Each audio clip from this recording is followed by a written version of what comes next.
2024 in November. We're coming for the ballot, taking away all felonies, de-felonize the use and possession of all substances. Because at the end of the day, yeah, everybody should have a right to grow every plant and mushroom and consume as they want.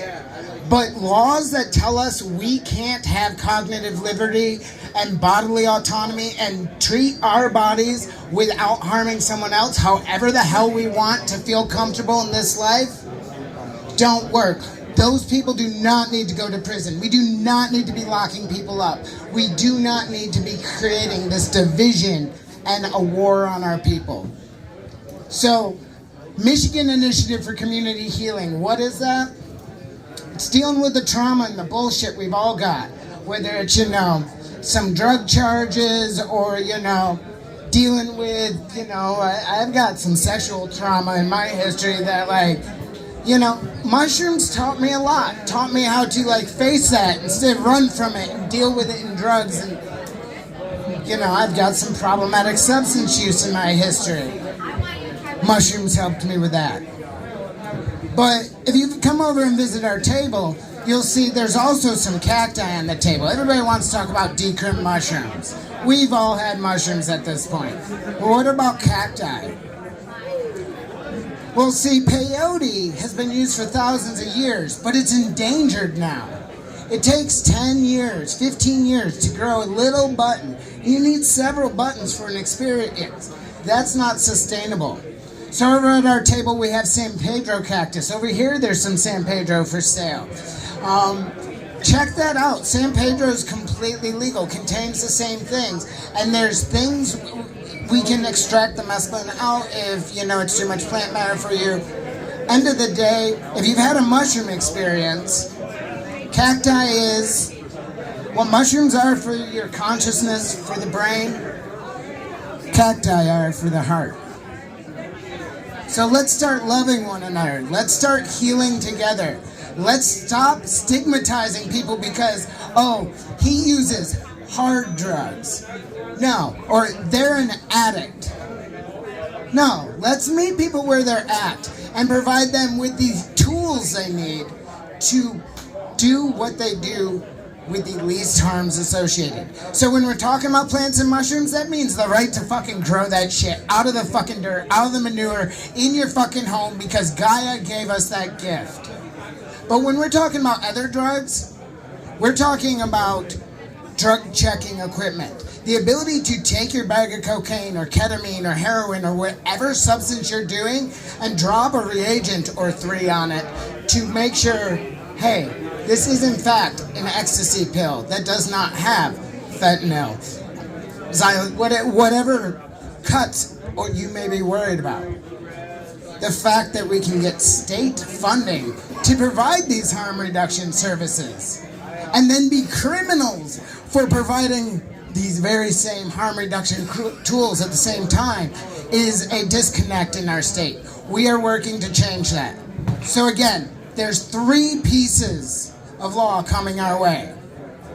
End of August, decriminalize plants and mushrooms. If you want more information, come visit our table at the end of the bar.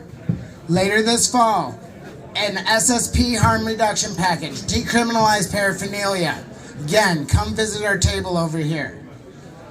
And then we're looking at the 2024 ballot with some big national partners to de-felonize the use and possession, nonviolent, of any substance you so choose, because you have the right to bodily autonomy and cognitive liberty.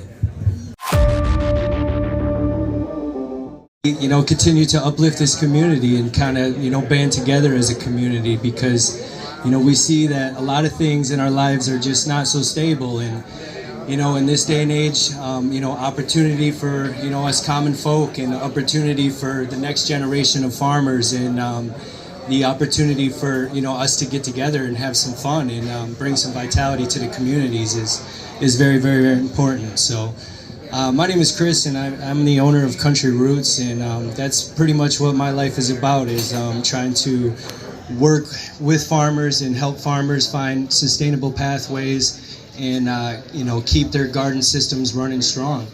And in the meantime, I'm also working my own farm and building up a little operation there. And we've been doing, working with a lot of different cannabis farmers as well as produce farmers and livestock farmers and people of all different types.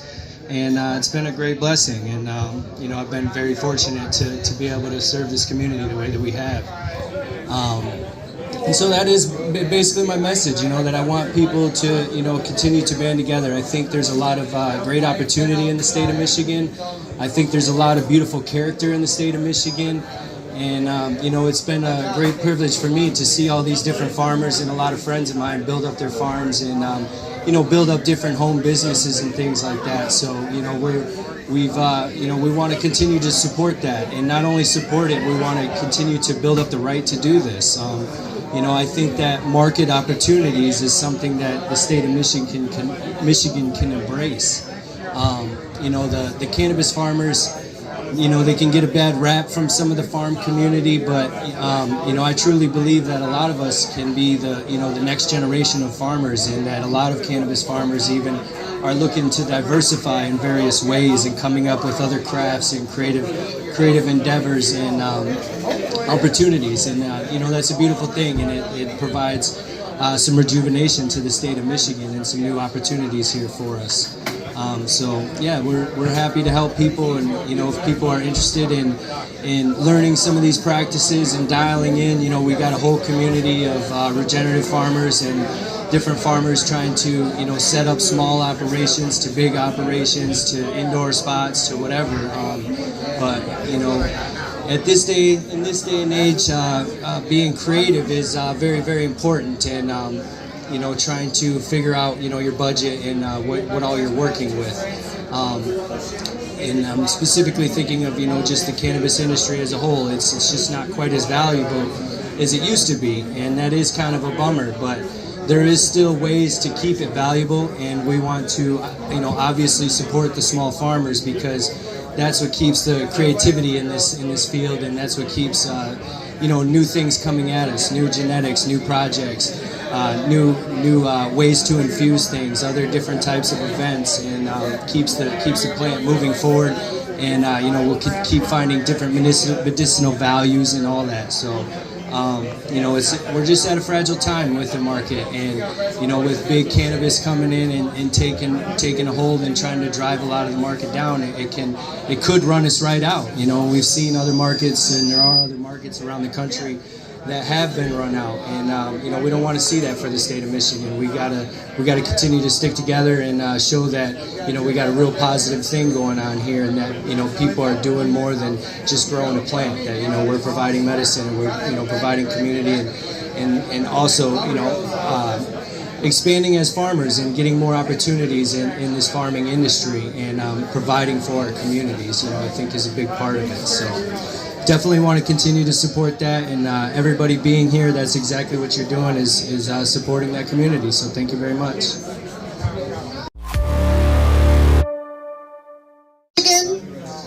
We're here today over here in this corner table. If you want to learn a little bit more about what's going on in the state, we have a lot of different things going on as far as bills go. We have new legislation. Of course, like every year, there's going to be some scumbag in Lansing who's going to want to try to take your rights. So it's important to continue to keep on learning about those. We do have an email sign up that you can get over there, so that way we don't have to bombard you at these events all the time. Recently, we have collaborated with Hash Bash. We're going to be doing a lot of different things with Hash Bash coming in the next couple of years. And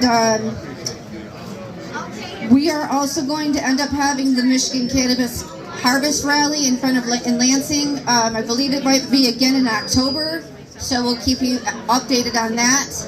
And if you're not from Michigan and you're here to see these caregivers, you need to make sure that you're here to support them, and as far as it goes, just on our state level as well, because without them, you wouldn't be here. So please, if you get time, stop over by our table. We'll do some speaking about what's going on.